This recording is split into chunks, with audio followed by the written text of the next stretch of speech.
우리 옆사람 같이 인사하겠습니다. 예수님의 이름으로 축복합니다. 이렇게 인사하겠습니다. 예수님의 이름으로 축복합니다. 예수님의 이름으로 축복합니다. 예.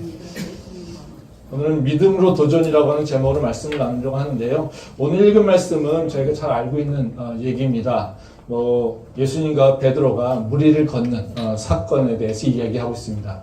오병이어의 기적 이후에 사람들이 예수님한테 막 이렇게 몰려들었어요. 그래서 몰려들었을 때 예수님은 그 사람을 다 이렇게 보내고 제자들을 얼른 챙겨가지고 저 갈릴리를 먼저 보내십니다. 그리고 예수님께서는 혼자서 이제 산에 올라가서 기도하신 이후에 이제 갈릴리 그 바다에 있는 제자들 따라서 가신다는 거죠. 근데 그 예수님이 제자들을 이제 따라가실 때 배를 타고 가신 게 아니라 무리를 걸어 가셨습니다. 근데 무리를 걸어 가시니까 풍랑 가운데 제자들이 무리에 있는 예수님을 보니까 이 제자들이 놀라운 거예요. 그래서 막 소란을 피다가 예수님께서 야, 나다. 그러니까 두려워하지 말고 걱정하지 말고 평안하라 이렇게 얘기하시니까 바로 베드로가 얘기를 합니다. 당신이 예수님이라면 나를 무리를 걷게 해주시옵소서 이렇게 얘기한다는 거죠. 그랬더니 예수님이 베드로를 초청합니다. 그랬더니 베드로가 정말 담대하게 나가서 무리를 걷게 되죠. 근데 그 순간 베드로의 눈에는 바람이 센 것, 풍랑을 보게 되면서 물에 빠졌습니다. 그래서 예수님께서 네가 바람을 보고 믿음이 연약하여서 의심하니까 이렇게 물에 다시 빠지는구나 이렇게 사건이 끝나게 된다는 겁니다. 이 사건은 보통 우리가 생각하기에는 좀 다른 사건들하고는 좀 달라서 관심을 더 많이 갖는 것 같습니다. 왜냐하면요, 대부분 다른 기적들은 예수님께서 사람들의 필요를 채워주는 기적을 행하시거든요. 근데 이 기적 가운데는 바로 그 사람들의 필요가 있지 않습니다. 오병이어 기적만 해도 사람들이 배가 고프니까 그거를 떡을 주는 그 능력을 나타내잖아요. 또 예수님의 사역 중에 이제 병든 자를 고치는 사역들, 그러니까 사람들이 아파서 뭔가 이렇게 치유가 필요하니까 이런 예수님께서 기적을 행하신다라는 거죠. 근데 이 기적은 조금 다른 것이 이제 사람들의 필요로 사람들의 요구가 없는 상태에서 일어나고 있다는 것입니다. 근데 실제로 이 사건은요, 바로 예수님의 의도된 또는 예수님이 기획된 바로 기적의 사건이라고 얘기할 수 있습니다. 왜냐하면 이 말씀을 좀 자세하게 묵상을 하다 보면요, 이거는 그냥 우연히 일어난 것이 아니라 예수님께서 의도적으로 이 일을 기획하시고 행동하셨구나라고 하는 것을 우리가 좀 발견할 수 있기 때문에 그렇습니다. 말씀 한번 보도록 하겠습니다. 마태복음 14장 22절부터 23절 말씀입니다. 예수께서 즉시 제자들을 재촉하사 자기가 무리를 보내는 동안에 배를 타고 앞서 건너편으로 가게 하시고 무리를 보내신 후에 기도하러 따로 산에 올라가시니라. 저물매 거기 혼자 계시더니. 이 말씀은 이제 무리를 걷는 사건이 일어나는 정황을 설명해주고 있어요. 그러니까 22절을 보면 뭐라고 표현되어 있냐면요, 예수님이 제자들을 재촉하여 보내셨다 이렇게 얘기했어요. 그러니까 뭔가 예수님이 좀 할 일이 있으신 거죠. 막 이렇게 너희가 먼저 가 있어 막 그러면서 배를 태우셨다라는 거죠. 그리고 23절에 보면요, 거기서 이제 혼자 시간을 보내시면서 이제 기도하셨다라고 표현이 나옵니다. 그러면 여기 보면 예수님이 이 사건이 일어날 때 그 상황을 보게 되면 두 가지 행동력 특성이 나오잖아요. 하나는 재촉해서 보내시고 기도하셨다라고 하는 겁니다. 그러면 우리가 이 말씀만 보게 되면 예수님이 기도하기 위해서다 이렇게 생각할 수 있잖아요. 근데 사실은 만약에 이것이 기도하기 위해서 예수님이 이런 시간을 만들었다라면 분명히 기도에 대한 내용이 나와 있어야 될 거예요. 시내산, 그러니까 변화산이라든가 이런 쪽에서 기도를 할 때 보게 되면 그 기도의 내용들이 나오거든요. 근데 여기서는 그런 기도의 내용들은 나오지 않습니다. 그냥 루틴한 행동으로 나온다라는 거죠. 그래서 특별한 목적이나 특별한 어떤 기도의 제목을 하고 있는 것은 보이지 않는다는 거죠. 근데 예수님은 되게 재촉하고서 제자를 보냈다라는 거죠. 그렇다는 건 다시 말하면 예수님이 제자들과 의도적으로 떨어져 있으려고 하셨고, 그리고 그 떨어져 있는 상태에서 다시 예수님이 쫓아가시려고 하는 그런 상황을 만드신다는 것을 우리가 좀 알 수 있다는 겁니다. 이렇다라고 하는 것은 바로 그 예수님이 무리를 걷게 되는, 그래서 무리에서 배에 탄 제자들과 예수님은 무리에서 만나게 되는 상황을 예수님은 의도적으로 만들고 있다라고 하는 것을 우리가 예측할 수 있다는 거죠. 그러니까 이 말씀을 볼 때 왜 이것이 중요하냐면요, 그 우연으로 일어난 사건에서는 자연스럽게 하나님의 행동이라든가 예수님의 능력이 나타납니다. 근데 예수님께서 의도적으로 어떤 일을 가르치거나 또는 의도적으로 어떤 사건을 만들어 가신다라고 하는 것은 그 사건 속에서는 분명히 예수님께서 가르치고자 하는 교훈이 있고 메시지가 있다는 거예요. 그러니까 분명히 목적이 있다는 거죠. 그러니까 무리를 걷는 사건은 그냥 우연적으로 예수님의 그 초능력이 나타난 것이 아니라 전지한 능력이 나타난 것이 아니라 이 사건은 예수님이 우리에게 가르치고자 하는, 즉 제자들에게 가르치고자 하는 내용이 있고 그 내용을 통해서 제자들을 변화시키려고 하는 그 분명한 의도가 있다는 거죠. 그래서 우리는 이 말씀을 볼 때 그걸 좀 볼 필요가 있습니다. 이 사건은 그냥 예수님께서 무리를 걸었다. 그런 전지전능하신 분이야. 바로 그 초능력을 가지신 분이야. 창조주야. 이런 차원을 넘어서 그런 제자들에게 어떤 것을 가르치길 원하셨고 또 지금 우리는 바로 어떤 모습을 배워야 될 것이고 또 지금 우리 삶 가운데서는 우리가 그걸 어떻게 실천할 수 있을까라고 하는 것을 고민해야 된다는 거죠.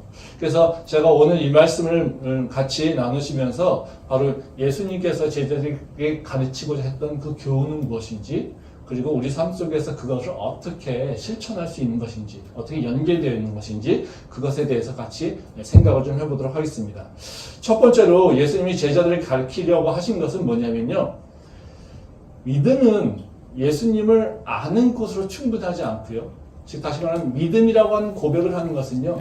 예수님을 안다라고 고백하는 걸로 끝나는 것이 아니라요. 믿음의 도전, 믿음의 행동이 필요하다는 것이죠. 좀 더 이렇게 구체적으로 얘기한다면요. 우리가 믿음의 도전을 할 때 예수님을 더 정확하게 알고 더 분명하게 믿을 수 있게 된다는 것을 예수님께서 말씀하고 있다는 겁니다. 말씀 한번 보겠습니다. 마태복음 14장 26절부터 28절 말씀입니다. 제자들이 그가 바다 위로 걸어오심을 보고 놀라 유령이라 하며 무서워하여 소리지르거늘 예수께서 즉시 이르시되 안심하라 나니 두려워하지 말라. 베드로가 대답하여 이르되 주여 만일 주님이시거든 나를 명하사 물 위로 오라 하소서 하니. 이 말씀은 베드로가 무리를 걸으시는 예수님을 보고서 한 말입니다. 그러니까 여기 베드로가 하는 얘기가 뭐냐면요. 만약에 당신이 예수님이라면 자신에게 명하여서 무리를 걷게 해달라고 요청한다는 거죠. 그러니까 이 질문은 그냥 우리가 스쳐 지나갈 수 있는 거지만요. 사실 이 질문은 오늘 사건의 핵심적인 주제입니다. 그러니까 베드로는 예수님이 누군지 확인하고 싶었던 마음이 있었던 거예요. 그러니까 당신이 예수님이라면 나를 무리에 걷게 해주세요 라고 하는 것은 지금 당신이 내가 보고 있는 당신이 내가 알고 있는 예수님 맞습니까? 내가 믿고 있는 예수님 맞습니까? 라고 하는 것을 확인하고 싶었다는 거죠. 그래서 지금 그 베드로는 어떤 상황이에요? 지금 자기 인생을 다 걸고서 예수님을 따라가고 있어요. 근데 예수님이 어떤 분인지 사실 마음속에서는 의심이나 있거나 자기 인생에 어떤 역할을 하고 있는 것인지 좀 마음에 의심이 있었던 거죠. 그러니까 당신이 예수님이라면 지금 무리를 걷는 초능력이 예수님이라면 나에게도 바로 그 능력을 행할 수 있게 해주세요 라고 얘기하고 있다는 겁니다. 근데 이 마태복음 전체의 구조를 보게 되면요. 바로 이 계속해서 예수님이 누군지를 확인해 가는 과정이 있습니다. 그래서 이 질문은 바로 그 베드로만 한 것이 아니라요. 그 전에도 나타나게 됩니다. 말씀 한번 보겠습니다. 마태복음 11장 2절부터 3절 말씀입니다. 요한이 옥에서 그리스도께서 하신 일을 듣고 제자들을 보내어 예수께 여짜오되 오실 그이가 당신이 오니까 우리가 다른 일을 기다리오리까. 이 말씀은 이제 세례요한이 요한 그 예수님에게 하는 질문입니다. 이 질문의 내용을 보게 되면 베드로와 거의 동일합니다. 그럼 뭐라고 합니까?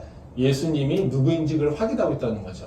즉 여기 보면 그런 얘기 하고 있잖아요. 3절에 보면 예수께 여짜되 오실 그이가 당신이오니까 우리가 다른 일을 기다려야 됩니까? 지금 세례 요한은 뭘 기다리고 있는 거예요? 메시아, 구원자를 기다리고 있어요. 근데 예수님이 활동하는 걸 보니까 구원자에 대한 바로 그 메시아에 대한 예언과 비슷해요. 그래서 지금 그 메시아가 당신입니까? 당신이 그 메시아입니까? 이것을 확인하고 있다라는 거죠. 그래서 이 확인하는 걸 통해서 바로 다시 한번 예수님이 누군지를 분명하게 인지하려고 한다는 거죠. 근데 이걸 보게 되면 바로 그 세례 요한과 바로 그 베드로의 질문이 거의 같은 질문이라는 것을 알 수 있습니다. 근데 이 같은 질문이지만 그거에 대한 답은 좀 다르게 나타나고 있다는 것을 좀 알 수 있어요. 그래서 이 세례 요한의 질문과 바로 그 베드로의 질문은 조금 차원이 다릅니다. 어떤 점에서 차원이 다르냐면요. 바로 예수님을 알아가는 과정에서 좀 다르다는 거죠. 이 마태복음의 구조를 보게 되면요. 우리가 앞쪽에 보면 5장부터 예수님의 진짜 사역이 시작돼요. 그래서 산상순에 시작되죠. 그래서 산상순에서 5장부터 10장까지는 바로 그 산상순 전체로서 하나님의 나라의 복음이 어떤 것이고 지금 너희가 아는 율법과 하나님 나라의 복음이 어떻게 연결되는지를 설명해 주고 있어요. 그래서 그게 5장부터 10장 말씀이에요. 그래서 10장 마지막에 보면은 그 말씀을 보고서 많은 사람들이 예수님을 보고 놀랐다 이렇게 얘기를 한다는 거죠. 그리고 11장부터 16장까지 나오는 얘기가 뭐냐면요. 바로 예수님이 누군지에 대해서 확인하는 과정이 나옵니다. 그래서 믿는 자와 믿지 않는 자들에 대해서 그 차이에 대해서 얘기해주고 있고요. 또 예수님의 그 기적에 대해서 사람들이 반응하는 것에 대한 얘기가 나온 게 11장부터 16장까지 이게 나와요. 그래서 16장에서 마지막에 끝나는 것이 뭐냐면요. 주는 그리스도시요 살아계신 하나님의 아들입니다라고 하는 베드로의 고백으로 그것이 다 결단이 난다는 거죠. 그리고 17장에서 나오는 것이 뭐냐면요. 변화산의 얘기가 나옵니다. 변화산의 얘기는 뭐냐면요. 바로 예수님이 모세와 엘리야와 함께 있었던 사건에 대한 얘기죠. 그건 다시 말하면 부활하신 모습, 하늘에 계신 예수님의 모습을 보여주고 있다는 거예요. 그래서 우리가 예수님이 누군지를 알아가는 과정은 어떻게 설명되고 있냐면 바로 마태복음 11장부터 16장까지에 설명되어 있습니다. 근데 그 11장부터 16장 사이에 두 개의 질문이 동일하게 나온다는 거예요. 세례 요한이 예수님, 당신이 내가 기다리고 있는 메시아입니까? 라고 하는 그 질문이 나오고 또 다른 질문 하나는 뭐냐면 그 베드로는요. 당신이 바로 나의 주님이라면 나에게 바로 그 능력을, 무리를 걷게 하는 능력을 보여주세요라고 하는 그 질문이 나온다게 된다는 거죠. 그렇다면 무슨 얘기겠습니까? 세례 요한의 질문과 바로 그 베드로의 질문은 같지만 약간은 다르다는 거죠. 말씀 한 번부터 보겠습니다. 마태복음 16장 15절부터 16절 말씀입니다. 이르시되 너희는 나를 누구라 하느냐? 시몬 베드로가 대답하여 이르되 주는 그리스도시요 살아계신 하나님의 아들이시니이다. 이것이 바로 아까 얘기했듯이 16장에서의 마지막 결론입니다. 알아가는 과정. 우리가 예수님을 어떤 경우에든지 간에 마지막으로 고백해야 되는 건 바로 이 고백이죠. 예수님이 누군지를 알아야 되는 건 바로 이 고백이죠. 그래서 이 고백 가운데 교회가 세워진 거잖아요. 그래서 이 교회를 다니게 됐다라고 하는 자, 즉 교회 안에 머무는 자라고 하는 건 어떤 자라면 바로 이 고백을 하고 있는 자라는 거예요. 그리고 아니면 이 고백을 향해 나가는 자라는 거죠. 아직은 알지 못하지만 바로 내가 예수님을 나의 하나님, 즉 살아계신 하나님의 아들이며 나의 구원주라고 하는 것을 믿음으로 고백하겠다라고 나가는 자들이 바로 교회 안에 있는 자라는 거죠. 그래서 그를 향해 가거나 아니면 그걸 믿고 있기에 그 제자로서 그에 합당한 행동을 하려고 하는 자들이 교회에 있는 자라는 겁니다. 그러면 이 대답이 나오는 과정에는 두 번의 확인 과정이 있다는 거죠. 하나는 뭐요? 세례 요한이 바로 당신이 그 메시아입니까? 그리고 베드로는 바로 당신이 살아계신 하나님의 아들이라면 나를 무리에 걷게 해주세요 라고 하는 그 믿음의 고백이 있다는 거죠. 예수님을 알아가는 과정은요, 두 가지의 과정이 있습니다. 두 가지의 길이 있다는 거죠. 하나는 어떤 거냐면요, 바로 말씀을 통해서 예수님을 아는 거예요. 그래서 성경 공부에 성경에 나와 있는 바로 예수님이 누군지 하나님이 누군지에 대해서 설명하고 있으면 우리는 그 내용을 보면서요 바로 이런 분이 바로 하나님이구나 라고 하는 것을 말씀을 통해서 깨달을 수 있게 됐다는 거죠. 또 다른 하나는 뭐냐면요 경험을 통해서 우리가 하나님이 살아계시고 하나님이 나의 통치자라고 하는 것을 알 수 있습니다. 그건 어떻게 해요? 우리가 말씀을 통해서 하나님이 살아계시고 예수님께서 우리를 구원하셨어. 그리고 성령께서 우리와 지금 함께하고 있어라고 하는 그 믿음의 고백이 있을 때 우리는 세상의 방법으로 살아가는 것이 아니라 어떤 방법으로 삽니까? 말씀을 따라서 하나님의 인도함에 따라 성령님의 인도함에 따라 살고 있지 않습니까? 근데 하나님께서 내 삶에 지금 개입하고 인도하고 있다라고 하는 것을 어떻게 알 수 있겠습니까? 내가 믿음의 도전을 통해서 일어나게 된다는 거죠. 내가 믿음의 삶을 살아가려고 할 때 하나님께서 내 삶에 개입하는 것을 내가 경험할 때 우리는 이것은 하나님께서 하셨습니다 라고 하는 것을 우리가 고백할 수 있게 된다는 거죠. 그래서 하나님을 알아가는 방법은요, 하나는 성경 공부예요. 하나는요, 믿음의 도전입니다. 이 두 가지가 같이 일어나고 있을 때 나는 하나님과 더 가까이 하고 있습니다. 제가 하나님의 때에서 목회하기 전과 후를 비교해 보면요, 저는 목회를 하면서 계속해서 하나님과 더 가까워졌어요. 그 이유는 뭐겠습니까? 제가 믿음이 좋은 게 아니라요, 목회하다 보니까 성경을 계속 더 많이 봐야 되는 거고요. 또 목회하다 보니까 여러 가지 어려움도 있고요. 또 앞에 있는 장애물도 있고요. 그렇지만 그 가운데서도 믿어야 된다고 하니까, 또 믿어야 되는 모범을 보여주니까 어쩔 수 없이 의지할 수 없어서 바로 믿음의 도전을 하게 된다는 거죠. 그때마다 하나님께서 역사하신 것을 제가 경험하게 된다는 겁니다. 그러니까 저는 그것이 쌓여서 바로 지금의 믿음의 모습을 갖게 됐고요. 지금의 모습이 완전하다라고 하는 것을 얘기하는 것이 아니라 그 전보다는 훨씬 더 좋은 믿음을 제가 갖고 있다는 거죠. 그러니까 그렇다라고 하는 건 믿음의 성장이 일어나는 것은 어떤 과정이냐면요, 하나는 말씀을 계속해서 읽어감으로써 하나님 누군지를 지식적으로 알아가는 것, 이것이 필요한 거고요. 또 다른 하나는 뭡니까? 그 지식이 지식으로 끝나는 것이 아니라 바로 그 지식을 통해서 바로 믿음의 도전이 일어날 때 일어난다는 거죠. 저는 오늘 정서 형제 기도를 보면서 기도를 들으면서 깜짝 놀랐습니다. 정서 형제가 오늘 기도한 내용이 설교의 전부입니다. 캠퍼스 열린 예배에 나와서 암기하는, 지식으로만 아는 그런 신앙인이 되는 것이 아니라 도전하는, 실천하는 신앙인이 될 수 있게 해달라고 얘기하지 않습니까?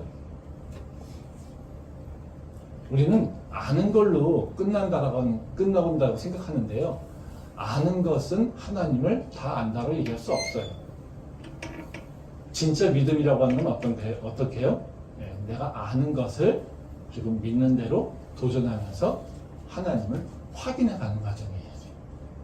그래서 마태복음의 9절을 보면 어떻습니까? 세례 요한을 통해서 가르쳐주는 건 뭡니까? 지식, 즉 예언이 확인되는 것, 즉 말씀이 사실이라고 하는 것, 이것을 깨닫게 돼요. 그리고 베드로를 통해서 뭘 보여줍니까? 바로 믿음의 도전으로 너의 삶에서 지금도 하나님께서 역사하고 있다는 것을 보여주겠습니다. 그래서 우리는 그 단계가 변해가야 된다는 것을 우리가 기억할 필요가 있다는 거죠. 금년도에는 우리 캠퍼스의 모든 성도님들이 바로 하나님을 더 깊이 알아갈 수 있게 소망합니다. 그리고 하나님과 더 가까워지게 소망합니다. 어떻게 해요? 말씀과 가까워지고 말씀에 따라서 믿음의 도전을 함으로써 그런 은혜가 있기를 소망합니다. 두 번째로는요, 그러면 우리가 예수님께서 그러면 우리가 어떤 믿음을 원하시는 걸까라는 거죠. 예수님께서 우리가 원하시는 믿음은요, 분명합니다. 그냥 믿습니다, 아멘이 아니라요, 세상의 공격과 세상의 장애물에 대해서 이겨내고 믿음의 도전을 해 나가야 된다는 거죠. 즉 세상에서 환경을 이겨내고 하나님께 나가려고 하는 자꾸 도전이 있어야 된다는 겁니다. 그것을 예수님께서 우리한테 원하신다는 거죠. 말씀 한번 보겠습니다. 14장 23절부터 24절 말씀입니다. 무리를 보내신 후에 기도하러 따로 산에 올라가시니라. 저물매 거기 혼자 계시더니 배가 이미 육지에서 술이나 떠나서 바람이 거스름으로 물결로 말미암아 고난을 당하더라. 한 절 더 보겠습니다. 14장 29절부터 30절 말씀입니다. 오라 하시니 베드로가 배에서 내려 물 위로 걸어서 예수께로 가되 바람을 보고 무서워 빠져가는지라 소리질러 이르되 주여 나를 구원하소서 하니. 이 말씀들은 이제 이 무리를 걷는 사건의 전개 과정에서 중요한 역할을 하는 그 요소가 무엇인지를 잘 보여주고 있는 말씀들입니다. 이 사건의 전개 과정에서 가장 주인공은 예수님과 베드로잖아요. 근데 예수님과 베드로의 그 과정 가운데서 중요한 역할을 하는 게 뭐냐면요, 바로 바람입니다. 그러니까 23절과 24절을 보면요, 예수님이 기도를 하시면서 때를 기다리는 것 같잖아요. 근데 그 때를 기다리는 게 어떤 거냐면요, 바로 어느 때까지냐면 바람이 거슬러서 그들이 더 이상 앞으로 나갈 수 없을 때. 즉 예수님이 이제 그 재촉해서 보낸 다음에 그 혼자서 기도하시면서 기다리시잖아요. 근데 그게 어느 때냐? 갈릴리 바다에 바람이 불어서 배가 더 이상 앞으로 나가지 못하고 바로 그 제자들이 답답하고 두려워하고 있는 상태. 이때라는 거죠. 그래서 이 바람이라고 하는 게 어떤 역할이에요? 제자들 앞으로 나가지 못하게 방해하는 역할. 그쵸? 예. 그런데 뒤에 보면 29절 30절 말씀을 보면 30절에 보면 어떤 얘기냐면요. 바람이라고 하는 게 또 나옵니다. 예. 바람이 뭡니까? 바로 무리를 걷고 즉 풍랑 가운데서도 베드로가 예수님을 바라보면 어떻게 해요? 발을 떼어서 무리를 올라서잖아요. 그쵸? 근데 그 베드로의 시선이 어떻게 해요? 예수님을 보다가 바람을 보게 됩니다. 그러면서 빠져버리게 된다는 거죠. 즉 바람을 보면서 어떻게 됐어요?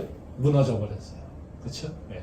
즉 여기 보면 바람의 역할이 뭐냐면요. 바로 제자들이 예수님을 향해서 예수님의 길을 따라가는 과정 가운데 앞을 막거나 예수님을 보지 못하게 하는 역할들이 그 역할을 하고 있는 게 바람이라는 거죠. 우리의 인생길이 마찬가지죠. 우리의 인생길이 하나님 앞에 막 나가려고 할 때 그냥 놔둡니까? 아니죠. 우리는 풍랑을 맞게 됩니다. 이런저런 고난 있죠. 제자들의 그 배가 앞으로 나가지 못하고 계속해서 멈춰서 그 깊은 바다, 두려움 가운데 있게 하는 요소들이 있습니다. 그렇죠? 그럴 때 우리는 어떻게 해요? 또 하나님을 구하게 되죠. 근데 그걸 구하면서 또 하나님을 바라보면서 간신히 좀 이렇게 극복해 나가는 것 같아요. 근데 또 어떻게 해요? 금세 또 믿음으로 나가려고 했다가 금세 내 어려움이나 내 환경들을 보다 보면 어떻게 해요? 또 믿음을 놓쳐버리고 빠져버리게 되는 일들을 경험하게 된다는 거죠. 우리 믿음의 생활을 할 때 그냥 너 믿음 좋으니까 계속 앞으로 가. 야, 잘한다. 이렇게 되지 않습니다. 우리가 믿음의 삶을 살아가려고 할 때 항상 어떤 일이 생깁니까? 방해하는 게 있어요. 장애물이 있어요. 우리를 하나님 앞으로 향해 나가는 것에 대한 장애물이 항상 존재하게 된다는 거예요. 예수님께서 베드로에게 뭐라고 하십니까? 네가 의심하니까 네가 무너지잖아. 이렇게 얘기하고 있다는 거죠. 그렇죠? 그러니까 우리도 분명하게 내가 믿음이 있다 하더라도 그 믿음이 순탄할 거라고 기대하면 안 돼요. 우리가 갖고 있는 믿음, 지금 너무나 좋고 예수님이 너무 사랑스럽고 예수님 내 삶을 다 이끌어 가시고 다 성공하게 하실 것 같아요. 근데요, 그것을 이루기 위해서는 어떤 일이 필요합니까? 바람을 이겨내야 된다는 거죠. 그래서 그 예수님께서는 우리에게 계속해서 바로 그 바람을 이겨내라고 얘기하셨다는 겁니다. 그러면 예수님이 우리에게 바람이 뭘지 너가 알아서 그냥 잘 이겨내 이렇게 얘기하실까요? 아니라는 겁니다. 예. 이 성경 말씀에 보면요, 이런 경험들을 다 우리에게 얘기해 주고, 우리에게 미리 우리가 두려워할 수 있는 것들, 우리가 경험하게 하는 그 어려움들에 대해서 무엇인지 알려주실 뿐만 아니라요, 그걸 어떻게 해결하는 것인지에 대해서도 예수님은 다 말씀해 주세요. 우리가 예수님 앞에, 예수님의 그 삶에서 예수님을 믿음으로써 살지 못하는 이유가 뭐겠습니까? 가장 큰 게 뭡니까? 우리가 예수님의 예수님 향한 믿음으로 살지 못하게 되는 이유가 뭘까요? 먹고 사는 문제 아니겠습니까? 먹고 사는 것에 대한 염려죠, 걱정, 이런 거죠. 우리는 당장 내일 먹을 게 없는 것 같은데, 내일 미래가 없는데, 야, 이러고 교회 와서 기도하고 있으면 될까?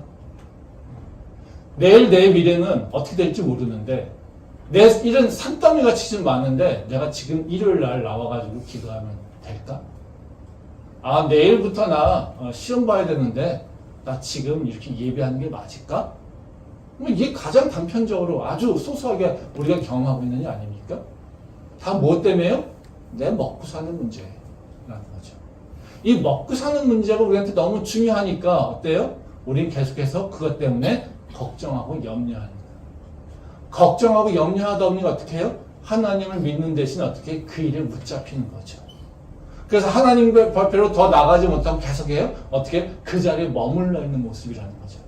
그게 뭐예요? 제자들이 지금 풍랑을 맞이해서 앞으로 나가지 못하고 계속해서 그 자리에 머물러 있는 모습들을 보여주고 있다는 거죠. 이런 모습에 대해서 예수님은 어떻게 얘기하실까요? 그런데 그러십니다. 걱정하지 마라. 내가 책임지겠다라고 얘기하신다는 거예요. 말씀 한번 보겠습니다. 마태복음 14장 13절부터 16절의 말씀입니다. 예수께서 들으시고 배를 타고 떠나사 따로 빈 들에 가시니 무리가 듣고 여러 고을로부터 걸어서 따라간지라. 예수께서 나오사 큰 무리를 보시고 불쌍히 여기사 그 중에 있는 병자를 고쳐주시니라. 저녁이 되매 제자들이 나아와 이르되 이곳은 빈 들이요 때도 이미 저물었으니 무리를 보내어 마을에 들어가 먹을 것을 사 먹게 하소서. 예수께서 이르시되 갈 것 없다 너희가 먹을 것을 주라. 예, 이 말씀이 오병이의 기적이 일어나는 상황을 보여주잖아요. 이 사건 전에 일어나는 게 바로 이 문제거든요. 예. 이 이야기를 보면 되게 재밌습니다.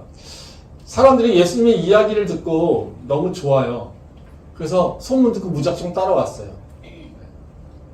근데 이 사람들이 그 예수님을 따라오려면 뭐예요? 이렇게 뭔가 준비해야 하는 게 있어야 되지 않겠습니까? 네. 근데 준비한 게 아무것도 없어요. 대책 없이 따라온 거예요.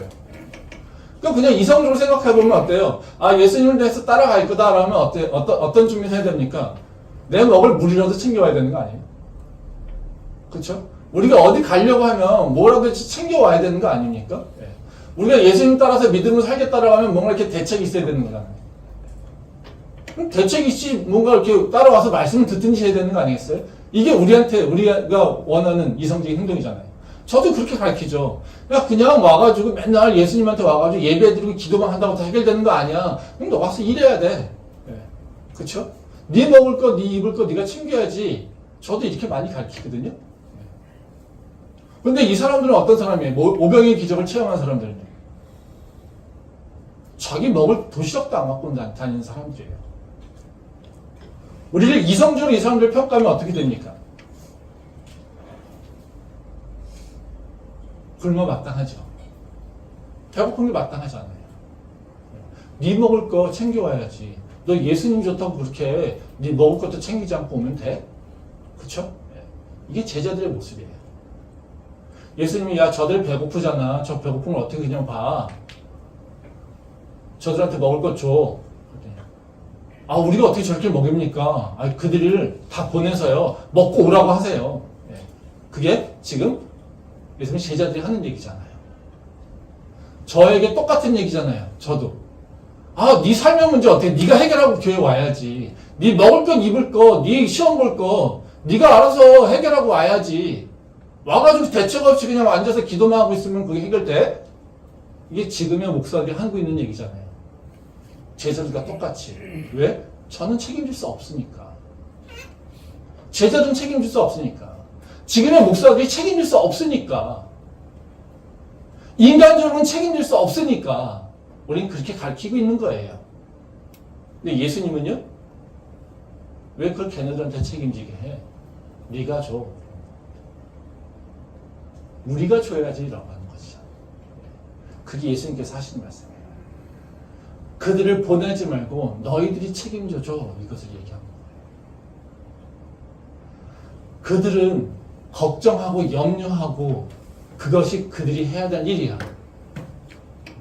근데 그것 때문에 그들이 무너지지 않게 하는 것은 바로 하나님의 일이야. 그러니까 하나님께서 해결해 줘야 돼. 이 얘기를 하고 있는 게 바로 그 오병이의 기적이라는 거죠. 그러니까 예수님께서 뭐라고 계시는 거예요? 너의 삶의 문제 때문에 너무 걱정하지 마. 염려하지 마.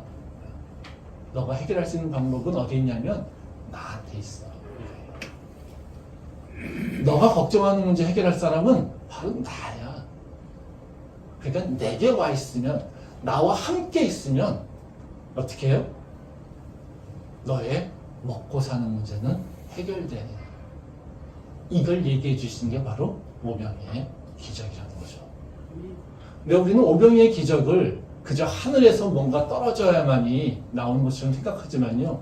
우리가 진심으로, 정말로 영으로 진짜 하나님과 함께 하고 있다라면 그 사람이 사랑하는 데 있어서 먹고 사는 문제는 해결되지 않는 그 어려움이 없다는 겁니다. 우리가 고민해야 되는 건 뭐냐면요. 하나님과 진짜 함께 한다는 게 뭘까? 내가 예수님과 함께 한다는 게 뭘까? 라고 하는 것을 고민해 봐야 돼요. 이런 오병의 기적만 나오면요. 게으르고 나태한 자들이 붙습니다. 근데 이런 자들에게는요. 하나님께서 역사하지 않으세요. 그거는 게으름과 나태함을 고치기 위한 거예요. 그래서 우리는 그저 교회에 앉아있으면 되지 라고 하는 생각으로 갖고 있는 것이 아니라요, 내가 진짜 하나님과 함께하고 있는 모습이 어떤 것이지? 라고 하는 것에 대한 고민이 있어야 된다는 거예요. 그게 성숙한 자의 모습이에요.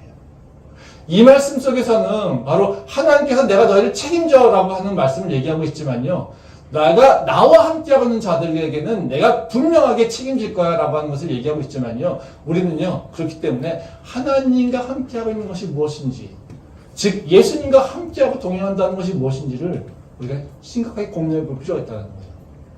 그냥 형식적으로 와서 1시간 예배하고 이번 주에 할 일 끝, 이런 차원의 모습이 아니라 하나님의 능력이 내 삶에 일어나는 것을 경험하기 원한다면 우리는 다른 모습으로, 즉 다시 말하면 내 먹고 사는 문제를 넘어서 하나님을 의지할 수 있는 믿음의 도전이 필요하다는 거죠. 저는 우리 캠퍼스 예배, 그러니까 이번 금년도에 이런 믿음의 도전이 있기를 원합니다. 그냥 가만히 주저앉아 있는 것이 아니라요, 그리고 하나님도 모르면서 하나님을 아는 척하고 있는 것이 아니라요, 하나님을 알고 있기에 더 깊이 알기 위해, 더 많이 알기 위해 그 믿음의 도전을 실천할 수 있는 우리 모두 될 수 있기를 소망합니다.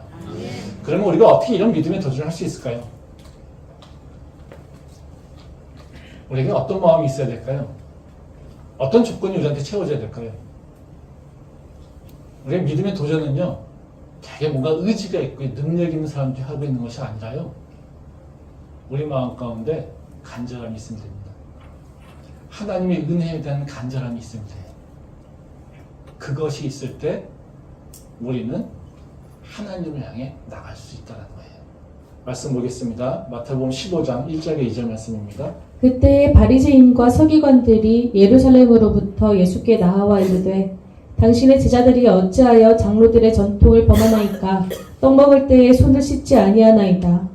한 절 더 보겠습니다. 24절부터 27절 말씀입니다. 예수께서 대답하여 이르시되 나는 이스라엘 집에 잃어버린 양 외에는 다른 데로 보내심을 받지 아니하였노라 하시니, 여자가 와서 예수께 절하며 이르되 주여 저를 도우소서. 대답하여 이르시되 자녀의 떡을 취하여 개들에게 던짐이 마땅하지 아니하니라.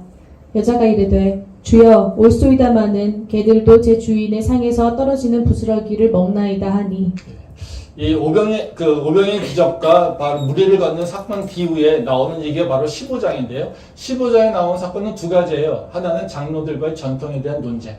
그러니까 바리새인과 서기관들의 논쟁이 하나 나오고요. 그 다음에 이방인 여인, 가나안 여인이 와가지고 바로 자기의 딸을 고쳐달라고 이렇게 하는 예수님한테 간청하는 사건이 나와요. 근데 이 사건은 따로따로 우리가 많이 보는데요. 사실 이 사건은 같이 봐야 됩니다. 왜냐하면 비교된 사건이거든요. 즉 바리새인과 서기관들과 지금 이 가나안 여인을 비교하고 있는 거예요. 왜 그렇습니까? 이 앞쪽에 나오는 얘기는 뭐냐면요, 바로 전통을 가지고 있는 자들에 대한 얘기예요. 기득권자, 할 수 있다라고 하는 자들, 이런 자들에 대한 얘기를 하고 있는 거예요. 근데 뒤에서는 뭡니까? 가진 것이 없는, 전통이 가지고 것이 없어서 버려진 자들에 대한 얘기를 하고 있다는 거죠. 그래서 이 사건은 두 개를 하나로 보고서 해석해야 되는 것이 맞습니다. 그럼 이 사건의 핵심은 뭡니까? 혈통이에요. 혈통. 앞쪽에서 뭐예요?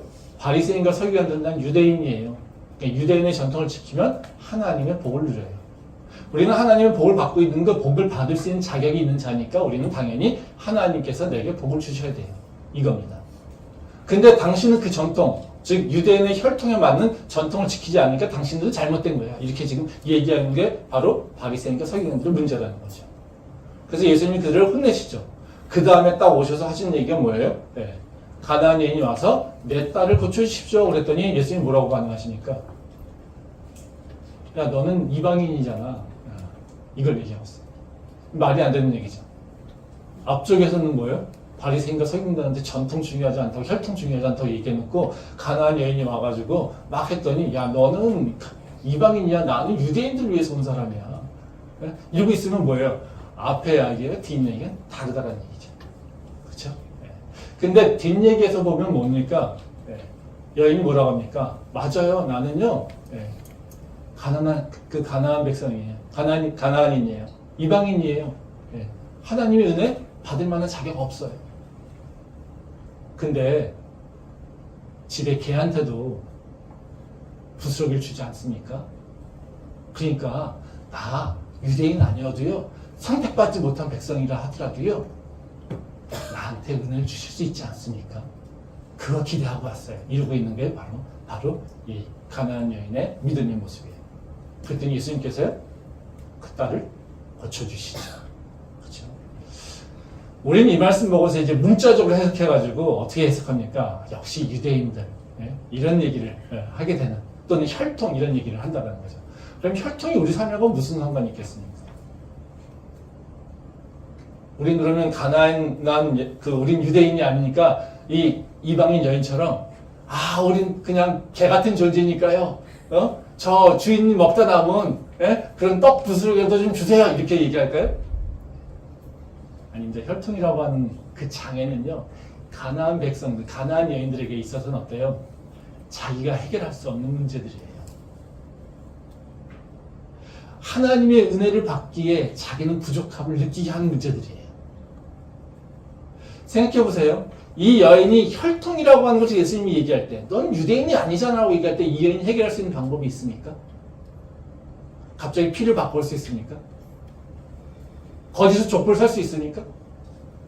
이 여인은 해결할 수 있는 문제가 아니에요.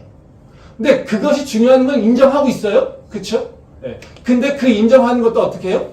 내가 절대로 극복할 수 없는 문제들이에요. 이건 어떤 거냐면요, 그런 겁니다. 내가 하나님 앞에 나오려고 할 때 내가 하나님에게 은혜 받을 수 있는 자격이 없다고 생각하는 존재들이에요. 생각해보세요. 우리가 기도를 언제 열심히 할까요? 믿음이 충만할 때 기도 열심히 할까요? 아니에요. 기도하면 될 것 같아 할 때예요. 그렇죠? 근데 내 마음 가운데 죄책감이 있어요. 수치스러움이 있어요. 그럼 어떨까요? 내가 이런 죄인인데 하나님께서 나한테 이렇게 기도한다고 해서 내 기도를 들어주실까? 이런 자신감이 있을 때 기도할 수 있을까요? 아니요, 그렇지 않아요. 기도 못해요. 또 내가 기대하고 있는 바가요, 너무나 커요. 근데 내가 원하는 소망이 있는 거에 비해서 내 모습이 너무나 작아요. 이렇게. 이거는 100% 불가능해요. 아무리 난리치고 한다 하더라도 저 소망을 이루는 거에는요, 내 모습을 보니까요, 완전히 불가능해요. 이럴 때 어떻게 해요? 우린 저걸 위해서 기도합니까? 기도한다고 얘기합니까? 그걸 우리 교회 중보기도팀에다 얘기하겠습니까? 나는요, 지금요, 꼴등이에요. 근데요, 나는 사법시험 합격하기를 원해요. 지금 내 성적은요, 맨날 1점대인데요, 나는 뭔가 되기를 원해요. 세상 사람들이 보기에도요, 이거는 너 욕심이 과하지 않아? 이건 너무 황당하지 않아? 이런 것들 가지고 우리가 기도합니까? 소망이 있다 하더라도요? 아니요, 그런 거 가지고 기도 못해요, 우리는. 왜요? 내가 바라는 것에 비해 나는 너무 작으니까. 그래서 우리는 언제 기도하냐면요, 내가 내 힘으로는 갈 수 있을 것 같은데 하나님의 능력이 조금 더 해주시면은 내가 될 수 있을 것 같아. 이럴 때 기도해요. 내 힘으로 한 90%까지는 갈 수 있을 것 같아요. 근데 요 10%, 2%가 부족한다 할 때, 이건 하나님의 능력이 필요할 때 우린 기도한다는 거죠. 내가 자격이 있다고 생각할 때라고 한다는 거죠. 바리새인과 서기관들은 어때요? 나는 하나님의 기적을 받을 만한, 하나님의 은혜와 축복을 받을 만한 자격이 있어요. 그래서 어떻게 해요? 나는 그 전통을 더 지키려고 해요. 지금 가나안 여인은 어떻게 해요? 나는 하나님의 축복을 받을 만한 자격이 하나도 없어요. 그쵸? 그래서 나는 하나님한테 간구하도 못할 것 같아요. 그런 사람들이 대비되고 있다는 거예요. 근데 누가 하나님의 은혜를 경험합니까? 90%까지는 내가 할 수 있고, 아, 요 10%가 부족해. 그걸 하나님께서 채우셔. 이럴 때 됩니까? 아니요. 아무런 자격이 없어요. 라고 할 때. 그런 일이 어떻게 나한테 일어날 수 있어요? 라고 얘기할 때. 근데 어때요? 하나님을 향한 간절한 마음과 굳은 믿음이 있을 때. 그 여인에게 드러나는 모습은 뭡니까? 여인에게서. 하나님, 이 문제 해결해야 돼요. 내 딸 살려야 돼요. 내 딸 살려줘야 돼요. 하나님밖에 없어요. 이 일을 하실 분은 하나님밖에 없어요. 라고 하는 그 간절함이 있을 때. 그때 하나님의 역사를 경험하게 된다는 거죠. 우리는 하나님의 그 기적을 체험하고요. 하나님의 바로 그 능력을 체험하는 것. 이것이 나의 모습으로 생각하잖아요. 그리고 또 아니면 나의 조건이나 어떤 환경이나 이런 것들 가지고 생각한단 말이죠. 그렇지 않습니다. 하나님께서 우리한테 기대하시는 건 뭡니까? 이건 딱 하나예요. 간절함입니다. 마음이 가난해서요. 주님을 온전히 신뢰하고 주님 앞에 온전히 그것을 간구하고 주님한테 온전히 매달릴 때 그때 우리는 하나님의 기적을 체험하게 된다는 거죠. 오늘 읽은 말씀의 내용은요. 우리 교회 금년도 표입니다. 우리 공동회 할 때 얘기하겠지만요. 올해 우리 교회 표는요. 믿음의 도전입니다. 우리가 삶에서 풍랑을 만나는 게 당연한 거 아니겠습니까? 근데 그 풍랑을 넘어서 우리가 하나님께서 기뻐하신 열매를 맺으려고 한다면요. 도전이 필요해요. 작년도 우리 교회의 표는요. 바로 새 부대를 준비하자 했습니다. 하나님께서 저는요. 우리 교회에 하나님께서 지난해 축복해 주셔서 새 부대를 충분히 준비해 주셨다고 믿어요. 그는 어떤 의미에서 있냐면요. 저는 우리 교회의 모습이나 영적 모습을 보게 되면 분명하게 하나님께서 우리에게 새로운 모습을 만들고 있다고 저는 믿고 있습니다. 단적으로요. 우리 교회 기도하는 인원이 늘어났어요. 중보기도 팀이 더 늘어나서 더 열심히 기도하고 있고요. 금요기도에만 봐도요. 훨씬 더 많은 자들이 와서 물론 절대적으로 보면 작을 수 있겠지만요. 그래도 부르짖고 기도하시는 분들이 늘어났고요. 성도들 간의 교제도요. 이전보다도 훨씬 더 따뜻해진 부분이 있습니다. 기도가 있고 예배가 있고 그리고 성도 간의 교제가 있으면 우리는 할 수 있는 일을 할 수 있다는 거죠. 그러면 우리가 지금 고민해야 될 건 뭐냐면요. 하나님께서 우리한테 새 부대를 주셨는데 그럼 새 부대에 어떻게 무엇을 채울 것인가 라고 하는 것에 대해서 고민해야 된다는 겁니다. 근데 우리가 그 부대를 어떻게 채우겠습니까? 하나님께서 채워주셔야죠. 근데 하나님의 채우심을 경험하는 건 뭐겠습니까? 믿음의 도전이라는 거죠. 우리가 갖고 있어서 채우는 것이 아니라 우리는 가진 게 없어요. 그렇지만 채워질 수 있어요. 언제요? 믿음으로 도전할 때예요. 베드로가 무리를 걷게 되는 것이 베드로의 능력입니까? 아니요. 베드로의 능력이 아니라 베드로가 예수님을 향해서 믿음의 도전을 했기 때문에 바로 그 무리를 걷게 되는 것을 경험할 수 있게 되는 거예요. 우리가 뭔가에 대해서 하나님을 향한 온전한 믿음이 있고 그것에 대해서 간절한 마음이 있을 때 우리에게 하나님께서는 새롭게 역사하신다는 것을 우리한테 지금 말씀하고 계세요. 우리 삶도 마찬가지입니다. 우리가 내 삶에서 우리 교회 안에서 내 영적으로 믿음의 도전이 일어날 때 우리의 삶에 바뀜이 있다는 겁니다. 내가 어떤 이유에든지 간에 상관없이 지금 믿음의 도전을 할 수 없게끔 주저앉아 있다면 다시 일어나길 소망합니다. 먹고 사는 것 때문에 염려해서 주님한테 나가지 못했다면요. 그 먹고 사는 문제를 주님한테 맡겨보시기 바랍니다.